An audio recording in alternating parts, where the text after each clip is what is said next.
It was the sight of Venom rocking out on the saxophone that ultimately won me over. But I am getting ahead of myself here. It's not like I didn't know what Fortnite was prior to that fateful run-in with Venom in October 2021. Even if my job didn't keep my attention locked every day on the ebbs and flows of the video game industry, Epic Games' juggernaut has been impossible to overlook in the 4 years since its 2017 launch. Few video games in history have managed to achieve a level of mainstream success and attention that rivals Fortnite.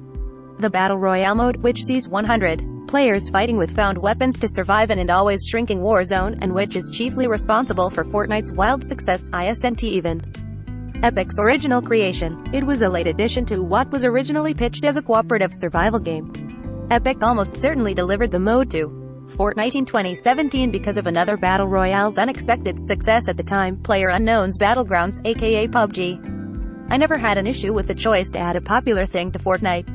I'd spent some time with PUBG and it wasn't really my thing. In general, I am picky with competitive PvP games. I did spend some time with Fortnite's Save the World cooperative mode, which is like cartoon Minecraft with zombies, but it didn't really stick. I was glad for Epic's success, but I was equally happy to admire this creation from a distance.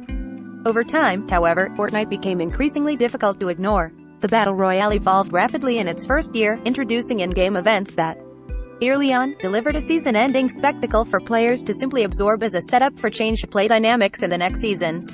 By the end of 2018, Epic introduced Creative Mode, which transplants the basic rules and building mechanics of the Fortnite world into a no-holds-barred space that gives players the freedom to explore their imaginations. It was the sight of Venom rocking out on the saxophone that won me over. Just a few months later, live concerts arrived for the first time when the EDM producer on DJ Marshmello staged a 10-minute concert, the first such gathering in Fortnite. Since then, other well-known performers, a lineup that most recently featured Ariana Grande, have brought even more complex experiences to the mix. Brands got involved too, but in ways that are more cool than cringe, like the time J.J. Abrams flew in aboard the Millennium Falcon to debut a clip from the much-hyped Star Wars: The Rise of Skywalker while crowds of avatars gathered in-game to watch. I am giving you all this history to make a point. I was aware of these things as they happened, and I even wrote about them sometimes. But I was never invested in Fortnite. I have a deep respect for anyone who creates video games. But that's a very different thing from committing to one game or another as a hobby. I respected Fortnite. I thought it did some really cool stuff. But Battle Royale, not really my thing. Then Venom happened. I tend to play online games with a group of friends connected to the sprawling Minecraft server that's been an unexpected source of community for me during the pandemic. None of us are working streamers, but it's not uncommon in our Discord for someone to broadcast whatever they're playing while you hang out in a voice channel. So it was on that fateful October night when I hopped into voice and fired up one friend's stream, only to find the group queuing up for a Fortnite match. For anyone who is not familiar, the lobby screen in Fortnite is a simple affair, with a set of menu options at the top of the screen and most of the rest occupied by the 1, 2, 3, or 4 members of the squad as they wait for matchmaking to play out. You can see what everyone's wearing, their skin, in the parlance of these games, and you can also see and hear when they trigger an emote.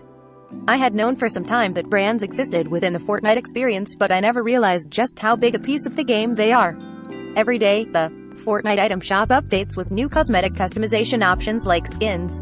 And at this point in 2021, Fortnite's skin drops have covered a variety of different and wildly popular IP, Marvel and DC Comics, Star Wars, Dune, Naruto, even video games like Halo and God of War. You don't enjoy any gameplay advantage when you slap on a Superman skin or a Thanos skin, but you still look like a cartoonish take on whatever popular character. The going gets even weirder when you add in the emotes. A lot of emotes make your avatar start dancing. The best of them are often set to snippets of pop music. It's one thing to watch BTS doing their thing in the Dynamite video, but it's a whole other thing to load up Fortnite and all of a sudden you're standing next to God of War's Kratos in a virtual world as he dances along to the BTS hit. I was only vaguely aware of all this when I popped into Discord voice back in October. And then, all of a sudden, there were these two Venoms staring back at me from the Fortnite lobby screen. One of them was wearing a black Superman cape from the Snyder Cut, and the other kept transforming back and forth between the goopy, Spider-Man-esque Venom outfit and an uncannily accurate virtual recreation of Tom Hardy's Eddie Brock. Wow, I remember thinking, you can just be insert popular character here in Fortnite? That's pretty cool. But oh reader, how innocent the first was. Because all of a sudden, the capeless Venom whipped out an entire saxophone and started doing this. It took me a minute to process what I was seeing. The Venom hype was already running high across the internet with the imminent release of Let There Be. Carnage bearing down on us all. But it wasn't just the presence of the Marvel anti-hero that got me. He was wailing away on this sax and dancing the whole time, too. There's this high-minded concept in video games of emergent gameplay, which mostly refers to the unpredictability of what can happen when you play a game that's built around interconnected systems. The common touchstone for this idea is the post-3D era of Grand Theft Auto games, starting with GTA 3, and other open-world games that followed. In your typical GTA, the missions and the story are part of the experience for sure. But the realer for most people is the potential for chaos. The unexpected stuff that happens just in the natural course of you, a player-controlled avatar, existing in an AI-driven world that's built to respond to stimulus, as opposed to sticking to some script. Fortnite is dripping with a similarly chaotic kind of energy. It's not quite the same as a GTA, the people you encounter in-game are largely other player-controlled avatars, but the amount of stuff that's been loaded into this thing over time, and which continues to cycle through at a regular clip, means you never know what you're going to see when you step into a Fortnite match.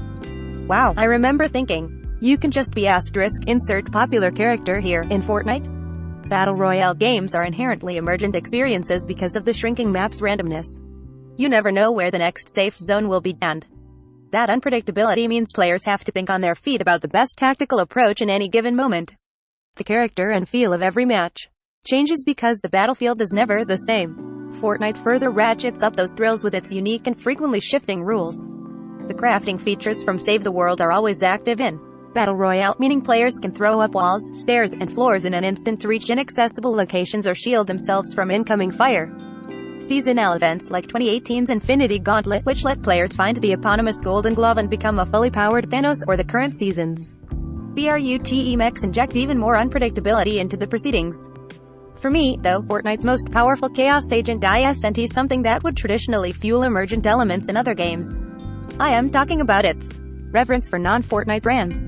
Over the years, players have unlocked and purchased entire stockpiles of cosmetic items tied to basically all of our pop culture faves in movies, TV, streaming, music, and even other video games. Without those cosmetics, dropping into any given match means you'd be facing off against other teams of generically Fortnite characters.